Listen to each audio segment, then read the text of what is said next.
अस्सलामुअलैकुम वरहमतुल्लाहि वबरकातुहू। बिस्मिल्लाहिर्रहमानिर्रहीम। नाज़रीन, आप ख्वाब में देखते हैं कि हॉस्पिटल आप जा रहे हैं या हॉस्पिटल में हैं, तो ये इस बात की तरफ इशारा है कि आपकी ज़िंदगी में जो मुसीबतें हैं वो दूर हो जाएंगी। और अगर आप किसी दलदल में फंसे हुए हैं तो आपको रास्ता मिल जाएगा।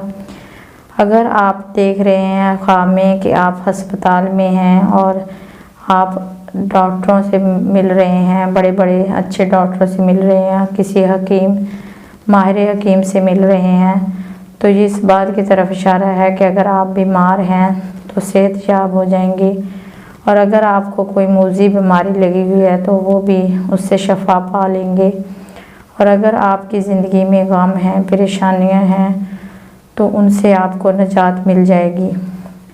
और अगर आप अस्पताल में हैं और देख रहे हैं कि मेडिसिन ले रहे हैं या मेडिसिन देख रहे हैं, तो ये इस बात की तरफ इशारा है कि आप शफा वाली ज़िंदगी पाएंगे। यानी अगर बीमार हैं तो आप शफायाब हो जाएंगे।